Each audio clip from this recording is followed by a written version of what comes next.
Hi, my name is Dave, and this is the Light Forest Podcast, a journey of exploration to bring more light into how we live and regenerate our planet.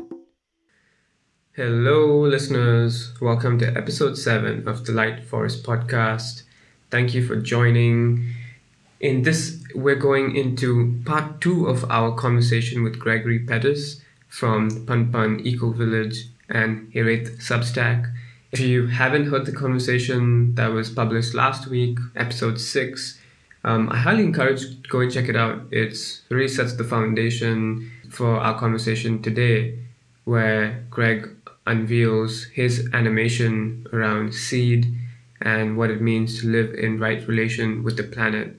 In this part, we step right where we left off, going into the theme of ecovillages and Pun, which is one of the most well-known ecovillages in Southeast Asia, originally founded by John Jendai over 20 years ago. John Jendai is essentially a living legend. He created Pun and really inspired a movement around self-reliance, about a culture of living in right relation, and about moving away from stories of modernity with a very simple motto: life is so simple, why do we make it hard? Pun was famously never started out as an eco-village, as Greg shares with us today. It was originally coming together around seed saving, and it has spontaneously developed into a center for self-reliance where people learn from seed saving to growing food, regenerating the soil, building mud houses, learning about food, learning about life, and learning, as Greg shared in the previous episode, learning about how to be initiated into this world and living in right relation. In fact, this whole conversation with Greg has its roots in my first trip to Pun in October last year, where I got to do a course on self-reliance, which is when I met Greg, which is when I went into the rabbit hole around seeds and living in right relation. I did another course with Pun, What If, where we spent a few days living with the Bakayon community, an indigenous community in northern Thailand, living close to Chiang Rai. I've written some reflections of my time there on the Light Forest website, which you can check out.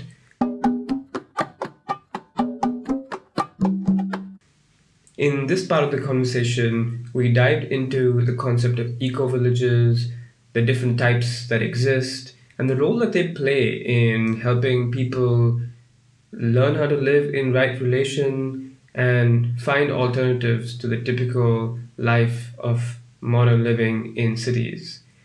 We learn through Greg's own lived experience some of his reflections, what it's like to have relationships in eco villages, the role of relationships as currency, and the different types of currencies outside of money that can exist.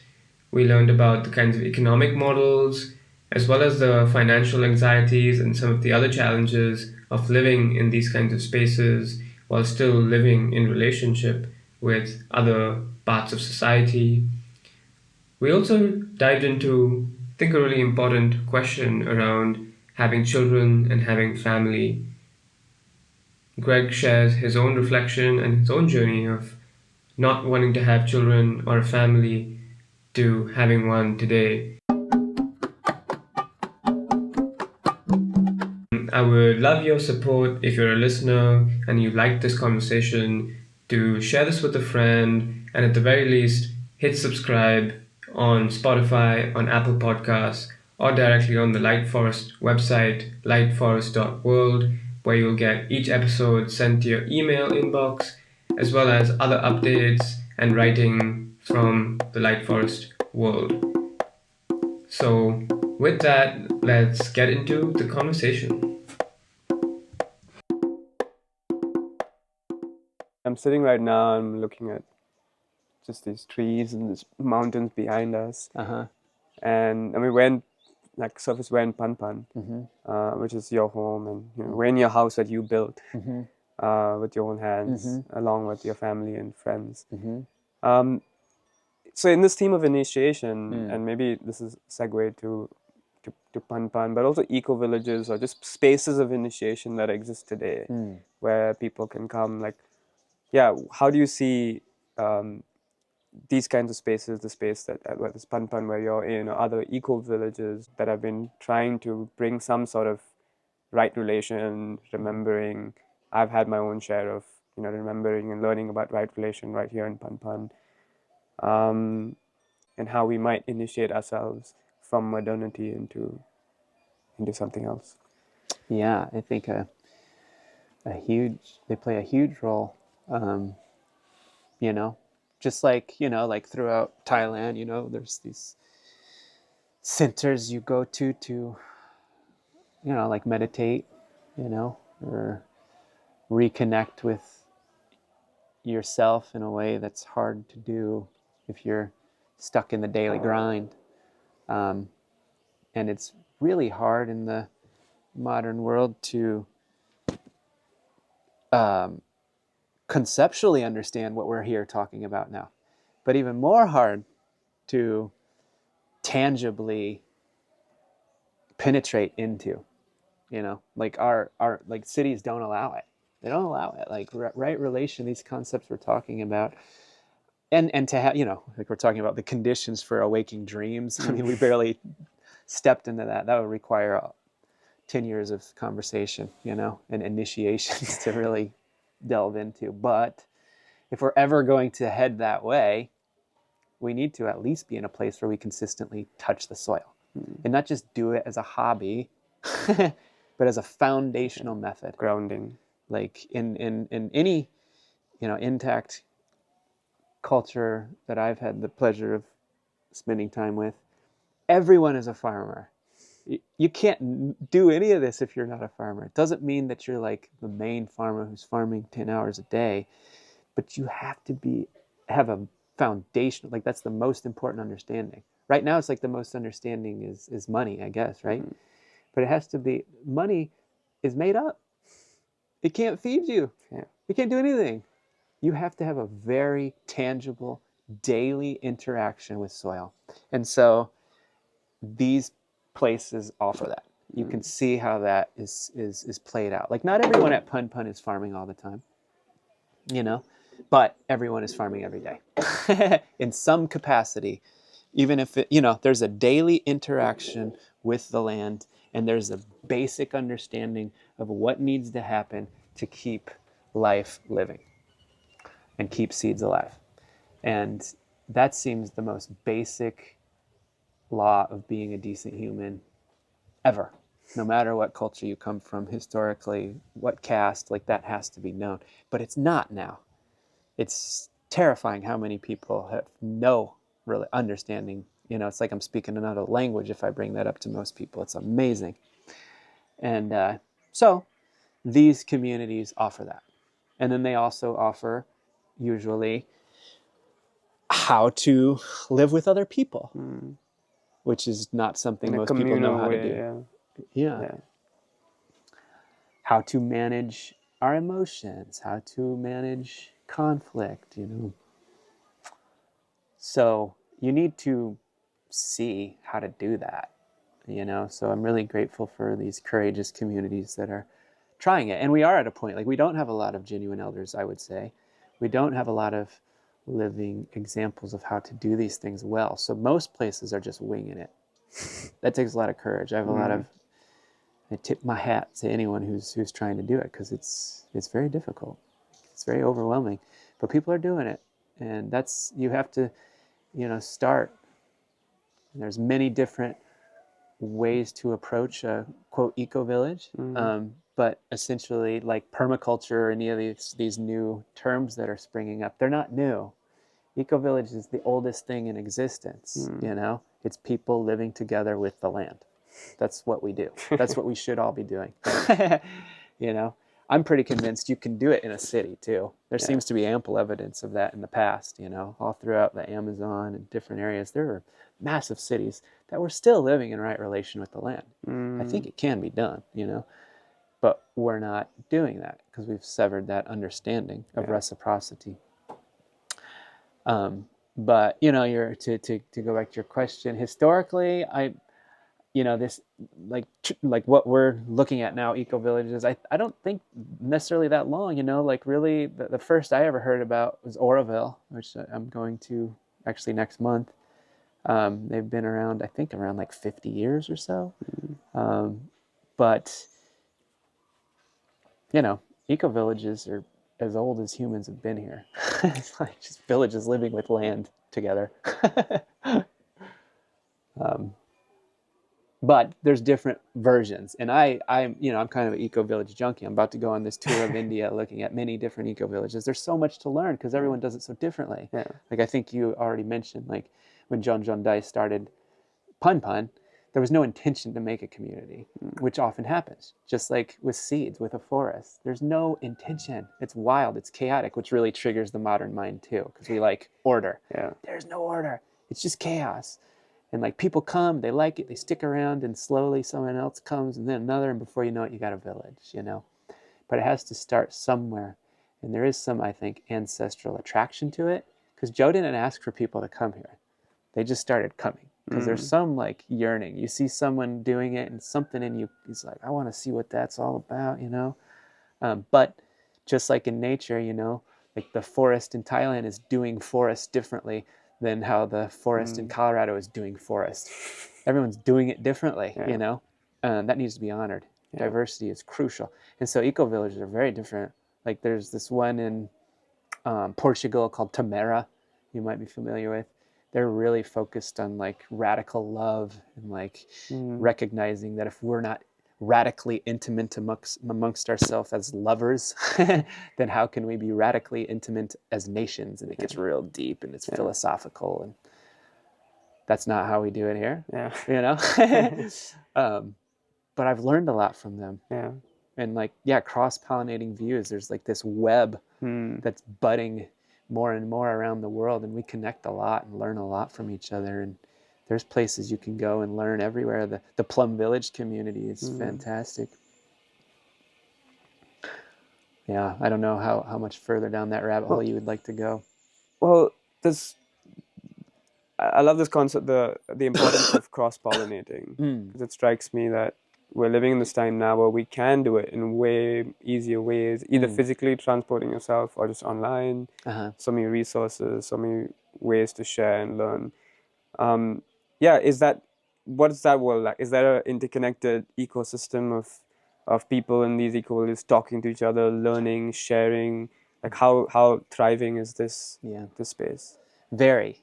Yeah. And that I think speaks to another aspect of why I think this phenomena or resurgence of eco-village life is so lovely, is because it's also speaking to this, this pandemic of loneliness. Like people don't know how to make friends. They don't know how to communicate with each other,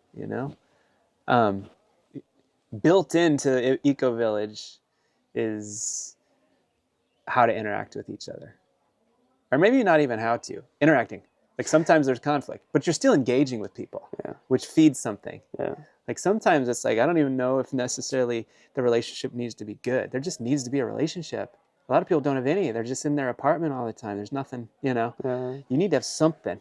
And like this web of like there's a whole, in Gaia Ashram right now, there's a big convergence of eco-village designers and thinkers and people who aspire to create an eco-village, and they make friends and they spread out, and then there's more people, it's amazing the network you make. And suddenly like you're not like, I don't have a lot of anxiety. I mean, I kind of do in some regard, because I think we all do on this planet right now with climate change and everything. But some of the things I hear a lot of my more, I don't know, people who are living in the city in like LA or wherever, they're just freaking out on every level. And I'm like, wow, like from my vantage point, being in the world of eco-villages and connected to other eco-villages, I'm like, there's so many cool things happening right now. Amazing, brilliant, grassroots, easily acceptable, digestible actions happening that anyone could access. You don't have land? No worries, because there's already land there. You just go. Like, people already have it. You just got to take the initiative to go. And if you're there long enough, you'll probably find someone who knows of another land that you could have. You know, it's like there's these networks that are happening. Like, everyone wants to network in the corporate realm, or, you know, it's like, well, network with community, network with land-based infrastructures. Like, those things can be, I mean, you know, you hear about like parallels between like the World Wide Web and mycelium networks. It's like, this is real. Like, what are you investing in? You know, invest in relationships, but real relationships, not the kind of like weird boardroom relationships, but a genuine, like, I want you to succeed. Yeah, I mean, the community part feels so central to me. Like you mentioned, real relationships, like the kind of relationships that get formed when you're walking on the earth and you have your hands in the earth, or you're listening to the birds, versus the kinds of one that get formed over, I don't know, having a beer in a bar or in some conference room, where just a bunch of talking heads, each one trying to like share how much they know. The depth of connection that then forms it's remarkable. And that's, as you alluded the point earlier about the right conditions. It's the same. It might be the same people, but just here with an intention. It's sets differently. And I mean, what's also remarkable about the community part, which is so much of this requires community. Like sure, there's probably lone rangers out there who've done things on their own. I think of maybe like Fukuoka and his One Straw Revolution perhaps is a good example, but. So much of this is different people bringing their own skills, their own experience, and then a house gets built overnight, or like farm gets farmed. But like when I think of a lot of doing this, growing or building, I feel alone, because in a city I'm usually just me living in my house, and it's like I gotta pay people, I gotta coax people, like it just seems just very hard and difficult and strange, but the community aspect feels so strong, because then suddenly so many things become possible. And just that part really comes strong. Totally. Like, we're doing a home build right now. The house went up in 3 days. You know, unbelievable, and it was fun. You know, there's a joyful energy, and again, currency. We really got to start looking at what currency is. And in these eco-villages, we definitely explore that, you know. Currency is relationship. There's this word, they call it mutual indebtedness, kaslemal. It's a Tutu Hill Maya word. And it's like, that's kind of the currency that keeps communities strong. It's like your mutual indebtedness. But you're not supposed to pay it off, you know? Because if you pay it off, then you make the person feel like they don't have worth. Like, they're happy that they're in debt. It means they got to give you something. It gave them like, I participated. I have something to give. And so you're just constantly moving. Sort of gift economy of reciprocity. Right. It's always moving, always supporting. And you don't give with the expectation to receive, you know. And the modern mind, at least my mind, will look at something like this and say, okay, but like, you gave him a chair and she gave you like a toaster, but the mind is like calculating in terms of value, and it's always so conditioned to think in terms of money, being like, oh, but was that a fair trade? Now do I owe that person, without seeing that to that person the chair might have just been everything, because they just, and to the other person the toaster just might be in everything, and it's not about the value, and it's not monetary is not the unit. It's currency of relationships. Yeah, absolutely. I mean, it takes a tremendous amount of rewiring. And we're not perfect here. We still feel some of that energy here at our farm too. I mean, we're 22 years into it, and we got, Bakay, the community we went to has been there for at least 400 years. It takes hundreds of years to like develop maturity. And we still, there's some of that energy here. And some people, you can feel it. You can feel it when you walk into the room. You're like, oh, they're mad at me because I didn't show up to work today, or I don't work as hard. You feel that energy. But you keep showing up to the table. You Yeah. keep chiseling away. You observe, Yeah. it's just like with Buddhists, you're peeling back layers of your awareness. You're Yeah. learning more and more and more, and recognizing. At some point, you recognize, I'll never succeed at this, but I will set up the next generation to start further along than I did. Yeah. Very humbling. Yeah. Yeah. It's a long game. And that's another part of Yeah. modernity. We just want to buy the house and get going. It's Yeah. like, it's going to take a long time. So what's the long game for the eco villages then? Like they've been around. I guess the fact that they're maybe not as mainstream yet suggests that maybe they're, as you know, Margie-esque, maybe that time hasn't come yet. Yeah, nice. Or maybe there are like systemic barriers. Like how can we try to unlock, bring forth more connections or cross-pollination between the eco-villages world and the mainstream worlds? And I don't want to say mainstream of like the UN or like a bank or a government, but just more people, young people with their own businesses, with their own organizations, or their own ways of thinking about how to live at like age 20s and the 30s. How can we try to merge these or cross-pollinate more? Oh, man. I think there's a million ways to answer that. I mean, I think it's so important to be honest with just who you are and what's realistic for your conditions, because everyone has such a different situation, Like I've been in people's homes in the middle of like, New York City, and it was just fantastic. Like there was a story behind everything. Everything was like there was such beauty, and it awoken a lot in me. It was similar to time I spent in like Taos Pueblo, where it was like a more tangibly intact condition.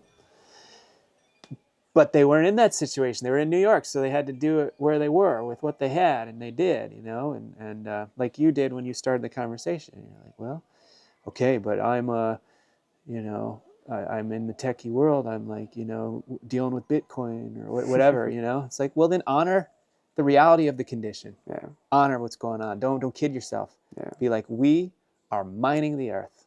We need to take a moment to recognize that and check in. Do we want to continue doing that? Is there reciprocity being honored here? Like, you can't lie. Do whatever you do, but don't lie about the situation you're in, Like going back to when we were in the garden, we took a moment and we were like, look, I recognize that I'm about to bury the children of the corn mother. Like, this is the reality of what I'm doing now. The farmer has to do it, so does the Bitcoin miner. We can't kid ourselves, think we're on some noble new wave. Yeah. But once you do that, you feel, and then you observe. You're like, wow, if we actually do this, and it's true, it's not theater, but it's an actual pause that we want to work with. We're not just more and more you have people like, I want to recognize that this land belongs to it's the unceded territory, blah, blah, blah.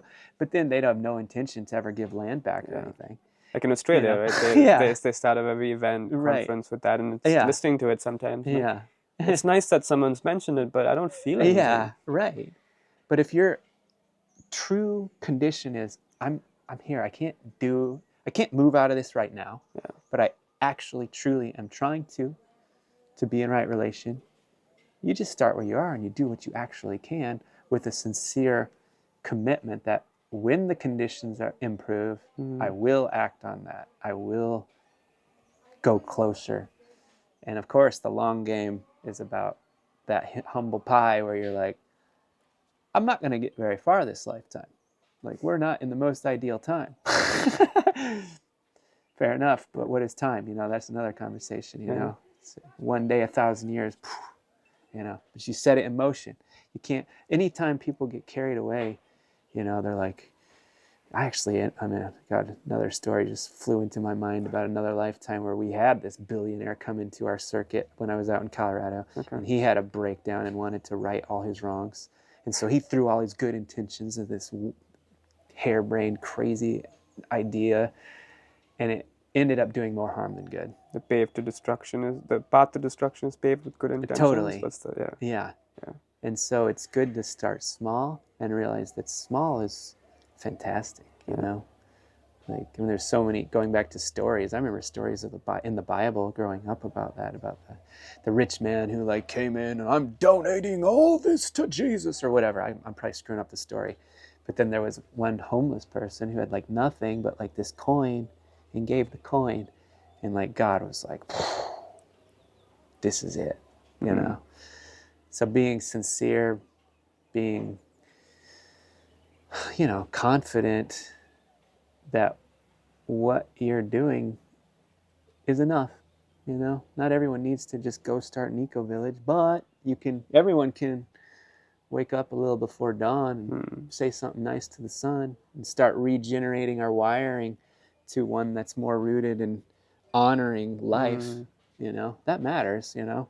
That matters. I think it matters just as much as actually tangibly making an eco-village, putting an effort into like rewiring how we see even the grass we mow. If you live in one of those suburban conditions, it's like, okay, say something to the grass before you mow it. Do something to rewire this like dumbed down idea that nothing has life in the world except humans.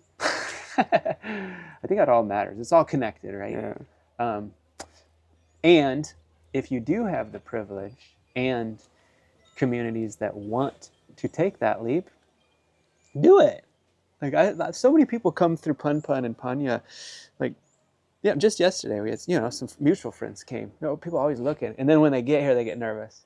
It's like, well, of course, you know, life takes courage. You know, it's scary stuff to like step outside of your comfort zone. But it's so much nicer to do it when you do it as a community. Yeah. Or do it with friends or family or all together. Yeah. Mm-hmm.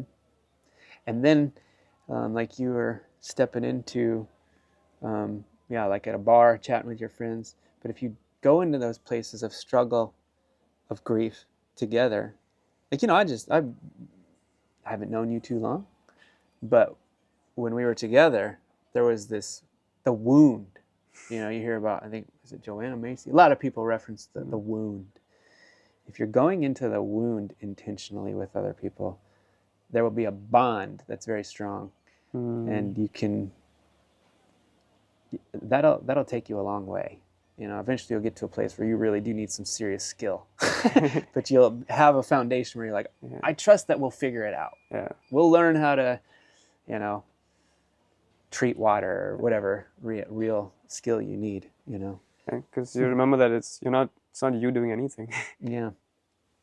Absolutely. Yeah. And that can become freeing. Yeah. I don't know though, you know, I mean, what do I know? I don't know anything. I'm just, you know, I'm really grateful to my teachers, and a lot of the questions you ask, I don't have any like clear answer to. I think that that's important for us to be okay with too. Like a lot of, we're kind of, you know, our education and the modern, we're supposed to always know the answer. Well, we're yarning. Yeah, we're yarning, exactly. We're yarning, and in this moment, this is what's coming. Yeah. And, you know, we don't have to be attached to what we say right now. Right. And, like, this will evolve, and we'll go on this month-long eco-village to an India, and perhaps, you know, you have a whole new take and perspective. Totally. And that's part of the journey, right? Yeah, we want to keep evolving and cross-pollinating. Like rewiring and the unlearning didn't start then and stops now, and now you're this. It's just this ongoing journey. Absolutely. Process. You know, some people have the power. Well, they should use their power. Not everyone does, you know. So not everyone needs to. But I think right now people think like, unless I have power, I can't do anything. Like, that's too bad. Well, you're writing your Substack, which I love, and I've had a chance to subscribe since I met you. And I don't know how many people there are writing out of an eco-village, writing like Substacks or writing newsletters, beamed out to the magic of the interwebs, you know, to people's phones and homes and wherever lives that they're in. How has that changed your relationship with things where you are here, but you have this global reach and connectivity, and you have readers perhaps, and you have people, you have these new relationships that are forming? What's the experience between writing a newsletter and doing this kind of work out of an eco-village? That's great, you know. I mean, I feel sad when I scroll through social media or the news. It's like everyone's so seemingly everyone like so sad and angry and doesn't know what to do. And I do feel pretty blessed, I feel like living at Pun Pun and walking these meandering paths the past couple decades throughout the world. It's like I've been very blessed, and it's a real privilege and joy to be able to share. And I mean, it sounds like overplayed cliche, but the pen, I do believe, is mightier than the sword. And writing is important. There's so much power in the word, and um, and being in a place where I have the opportunity to see things very differently. Yeah, it's really feel really grateful, and I'm just wired to write. We all come into the world with different gifts and interests, and I like to write. So it's just a creative expression that I hope everyone, that's another thing. Like we need to be artistic. We're all artists, and like it's so important. And for me, the word, music, these sorts of vehicles are really important for me. And the word has helped me. It's connected me with people all over the world, and it's brought a lot of people to Pun Pun too. A lot of my readers from Substack have come to be volunteers at Pun Pun. One of the participants on the course that we were with, our buddy Matt, he is a subset. That's how we met, and so there's that also answers your previous question about connecting. The word and yeah, this is technology too. Like Substack is a cool technology. It's not like I'm sure there's some. I don't know. If I knew more about the owners of Substack, maybe I'd be like, oh, I don't know about that guy. But it doesn't seem to be as twisted as Zuckerberg or any of these guys. Yeah, they are trying a different business model. Yeah.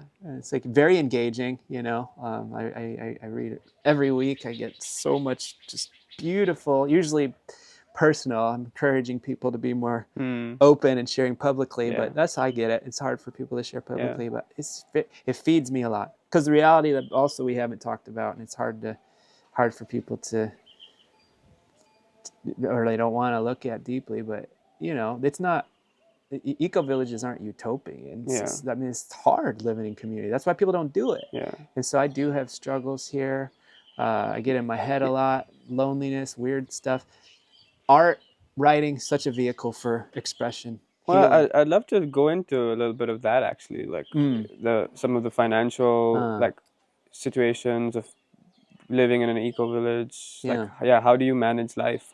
What are the struggles that you face? And you're a father, you have a daughter who has to enter life and enter into society in different ways. Cool, yeah. So this is more just like 101 eco village, which is important.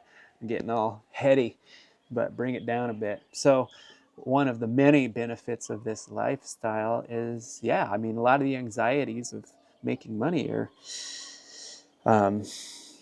very real for people, but remedy for it is coming together, living, sharing resources. Like we have one little tool shed over here. We've got, right now I think there's close to 75 people here right now, and we have tools for everybody. We got mostly a hoe. We don't have like fancy equipment. We have one tractor, but that's it. Everything else, usually what we use is hose, and we share all our tools. We do everything with our tools. We bless our tools, honor our tools. But so financial reality, we share that too. So with workshops and occasionally donations, things like this, any income coming in from products we make soap, we make different kind of teas throughout the year, depending on what's growing in the garden. We have a little shop. We even do an online shop, so we're tapping into the whole, But any income is shared collectively. It pays first covering the basic costs of the farm for maintenance, and then there's a pool of money for anyone's like health needs or required transportation, and then there's a stipend given to everyone. So everyone makes the same amount of money each month, which is not much. I think it's the equivalent of like $200 US per person per month. but most people don't need money, you know, because everything we need for the most part is already here. Our food is grown here. Our homes are made out of mud that's from this land. Medicines grow here. Very little money is required for our life here. And so most of that, if I go to USA, $200 is gone in like a day. Yeah. But here, Even Bangkok could go pretty fast. Bangkok could go pretty fast. Here, I usually save that. And Yeah. so if I'm not moving around a lot, then I can save quite a bit of money. And but I do move around quite a lot. And my family's in the US. And so for me, I have to do, side hustles. And so I do a lot of educational work elsewhere, and also Substack, which people are increasingly quite generous with Substack, which has really been fantastic. Yeah, you got to get creative, but it's in a fun way. It's not in this forced way where I have like constant anxiety, which is how I felt for years when I lived in the States, where there's just always this cloud of dread of like, how am I going to pay for my next meal? Yeah. It's never like that. And there's so much that, you and others here have to share.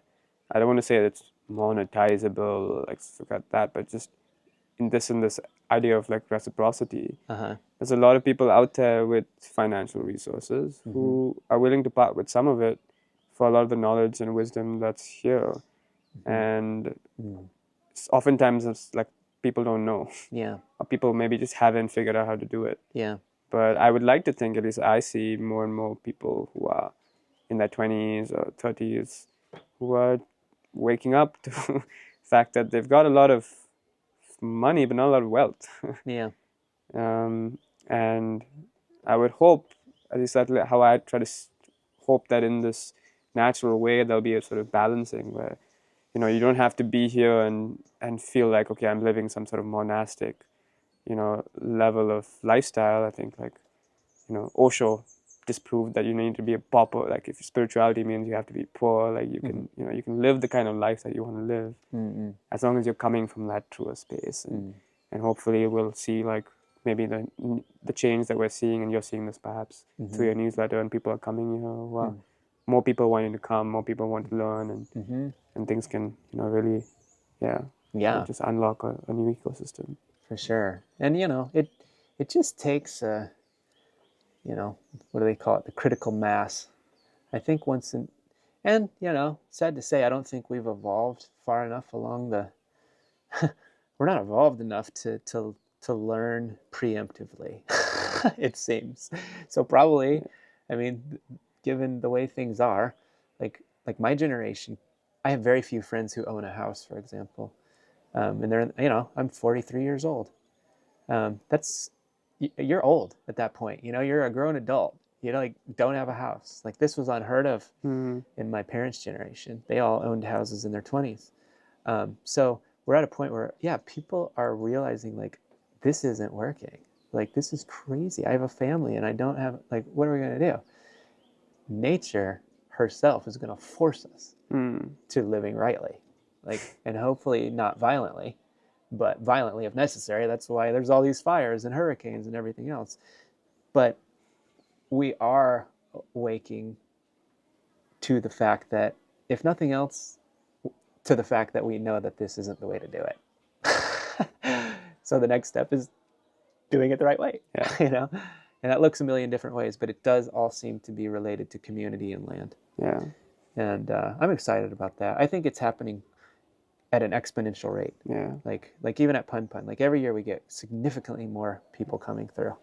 Like there's a deep interest in returning to natural law, to the original agreements, this sort of idea that you and I were discussing.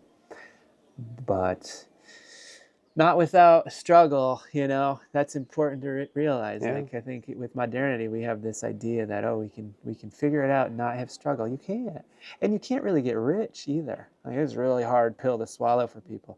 It's like if you start getting rich, something is off balance.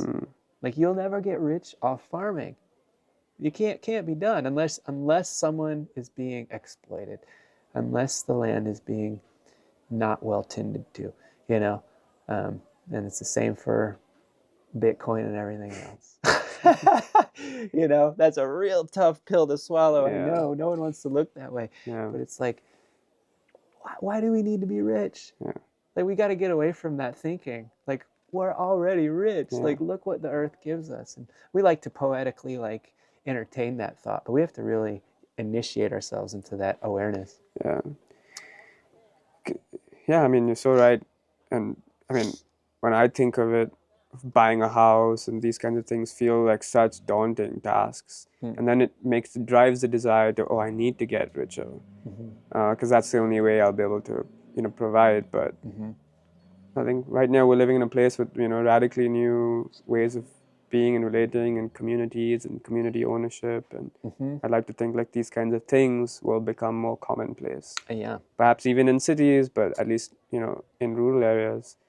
And, we'll be able to learn from models like you're building here. I'm conscious of time, but we could go on for a long time, but I want to get in one question. It's a bit of a personal question for me, and, feel free to not go in share as much as you like, but, you have this daughter, her name is Surya, and, she's had a chance to meet her, and she's so delightful. I've, on this question of living authentically, like, I've often felt like having children, like, I haven't felt that impulse. And when I look at the world around me, I'm like, these are the conditions that are not great or ripe for having children. And on a personal level, I just haven't felt that impulse. But actually, since meeting you, since learning about the stories of seeds and thinking about, like, every seed today is a result of an uninterrupted, sequence and generations of life and death and finally getting here. And feeling like there is maybe something deeper at play with regards to ancestral lines, which I'll be honest, like, that story doesn't captivate me. Like, at this moment, I don't feel captivated by the need to share and, like, create my next generation, and that doesn't captivate me. But were you always clear about having children, or did this journey as well change how you saw this and wanted to then have a family in this way? Completely. I definitely didn't want children. I didn't even want to be married. Yes, I mean, yeah, exactly. And I mean, I don't know. I take anything I say with a grain of salt. I mean, we live in such a delicate world right now. Everything offends everybody. And I'm scared to say what I truly think about that question. But yeah, so you don't have to believe what I say. I don't judge anyone. But hypothesizing on what's going on in the world right now, it doesn't surprise me that people don't want to have children. People don't want to live in right relation. They don't want to, they don't want to live with soil. Everything's inconvenient, very indoctrinated into the cult of the individual. It's not necessarily anything's fault. There's a big collective hive mind around this, even an exaltation of it. You see it even in New Age, like, spiritual communities, where it's like, it's about me and, like, my bliss, and there's been a dangerous severance from, like, what it means to be a living human that's in relationship with everything. Because the whole point of the tree is to grow a seed. And we are supposed to be setting up the next generation and giving life to the next generation. Now, I don't necessarily think that means everyone needs to have children, but I absolutely think that means that we have to mature at some point in our life to a place where we're actively engaged in the well-being of the next generation. So we're not off the hook if we don't have kids. Whether you choose to have kids or not, that's up to you. Yeah. And you really should want to if you choose to have kids. But to bliss out and be like, oh, that's not for me, well, then that's business as usual. Again, it's like not about you. This is about, there's a time in life for, like, you. Yeah. And then there's a time when you mature, when it's about the soil, the children.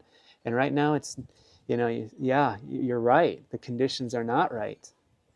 and they never will be if we don't start planting seeds. You know, it's not good for seeds right now.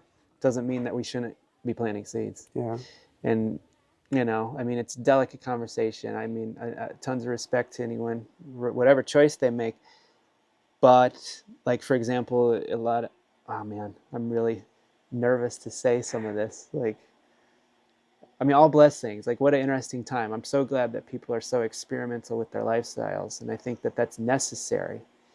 But we have to be actively engaged with nourishing future generations. I think that's the safest, best ways to say it. Because I genuinely do respect everyone's choices. And I'm sincere when I say I don't know what the hell I'm talking about most of the time. But my belief with working with seeds, with working with what I consider to be true masters, like my teacher, Martin Brechtel, he's like, he's amazing.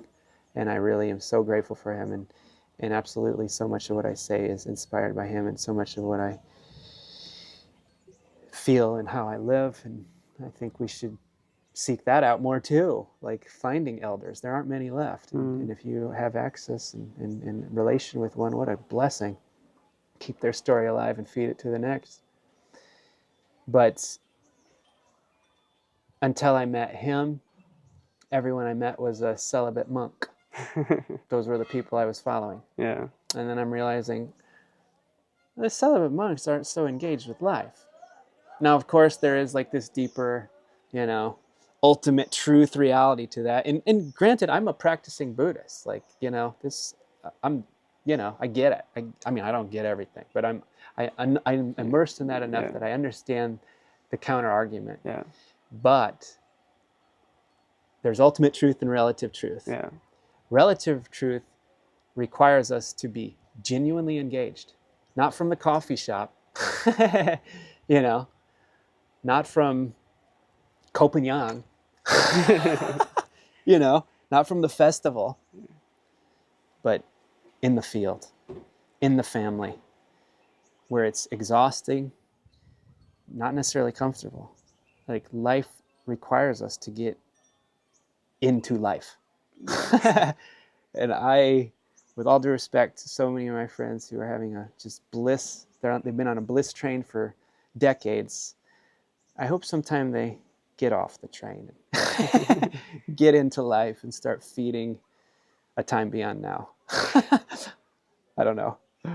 Probably said more than I should and probably offended all your listeners, but Well, if someone's offended, then there's something for them to look at and observe. Yeah, I mean, I think the only thing I'll say is I'm trying to listen more.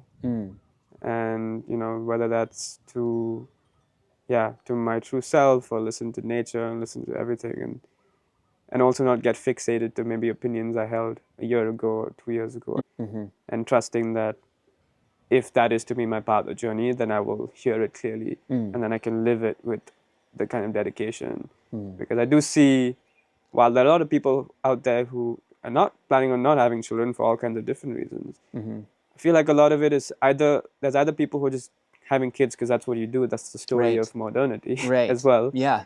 You know, very true. So there's Good just, point. you know, especially in places in Asia where it's like parental pressures, and I mean, you can't be a self-respected citizen without having a family and kids. So there's that story, which I feel the least, you know, connected to.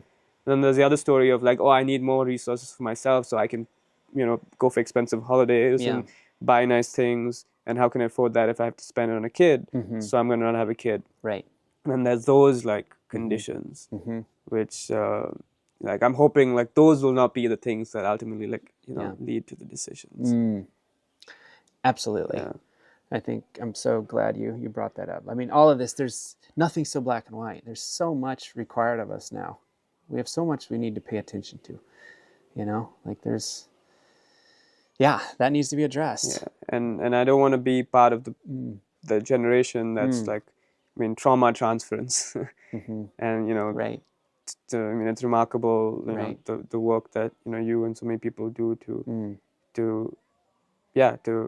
heal and to go through the kinds of transformation so that we can create the most fertile soil so that we're not inadvertently bringing in toxins and trauma from our lives into the lives of our kids. Yeah.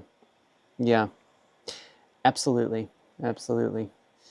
And balancing it all together is a noble it's hard. Yeah. Everyone's doing it their best, and I don't know, we're all doing our best, huh? I really hope we can grow into elders so that our children can be a little bit more tapped into what to do than we are. Yeah. You know, a lot of us are just so winging it. But I do think feeding life is really important.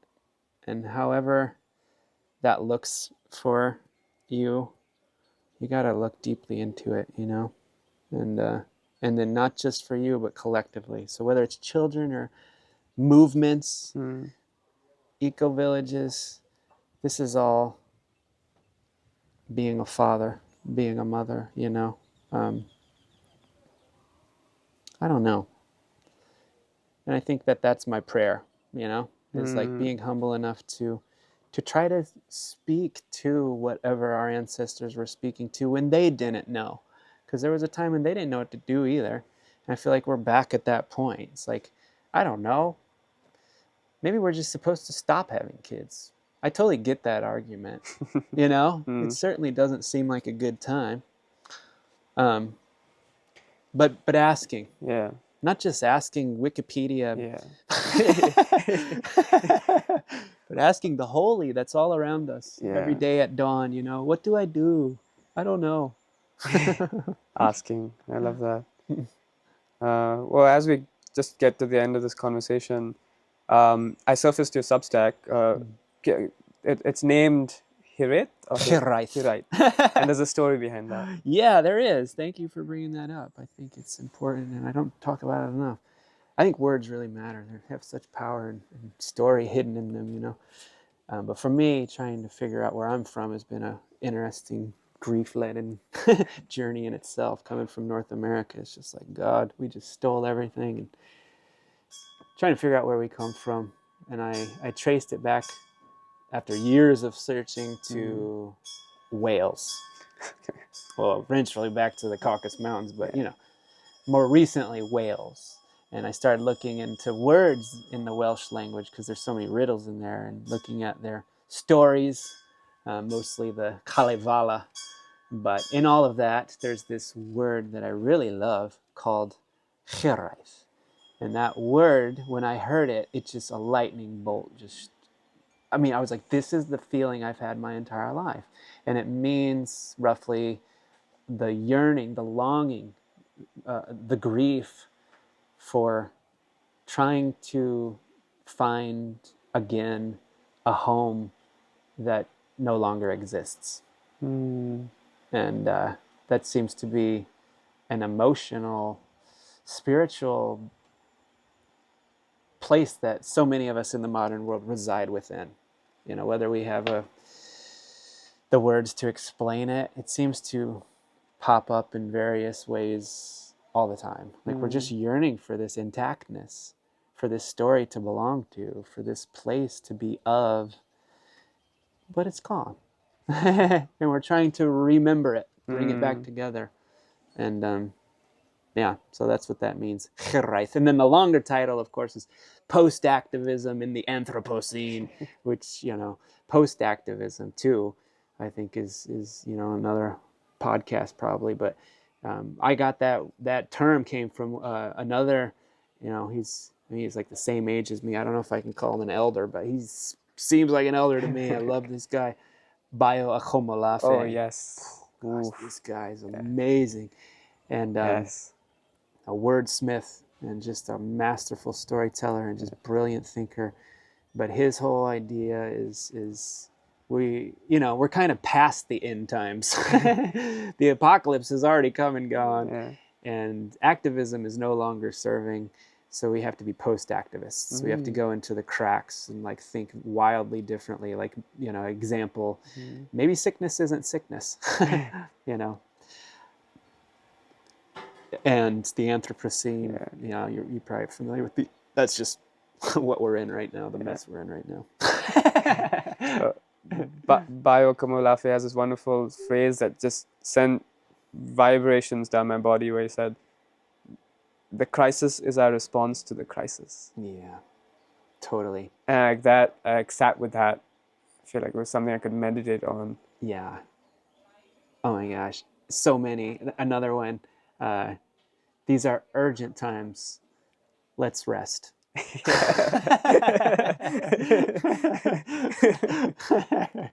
Oh, well, on that note, I think we heard the bell for lunch. Yep. And maybe Perfect. it is time to rest. Greg, it's been a breeze of a conversation. It's just so refreshing and heartwarming to hear you speak. Thank you so much for sharing. And I have no doubt that this will be a continued conversation in many forms going forward as well. All right. And we'll link to all the Substack and to other Pan courses that people could take and other ways that they could engage with you and I think learn and get into a reciprocal relationship. Yeah, nice. Yeah, well, thank you. And another thing that I hope we get to talk more about eventually is the idea of blessing. This human capacity we have for blessing each other. So I bless you and I bless all the work you're doing and your loved ones, your family, and the land that feeds you and your motorcycle, I assume, that brought you here and your ability to remember what is deserving of remembering. I will accept and receive with grace and gratitude. Thank you so much, Greg.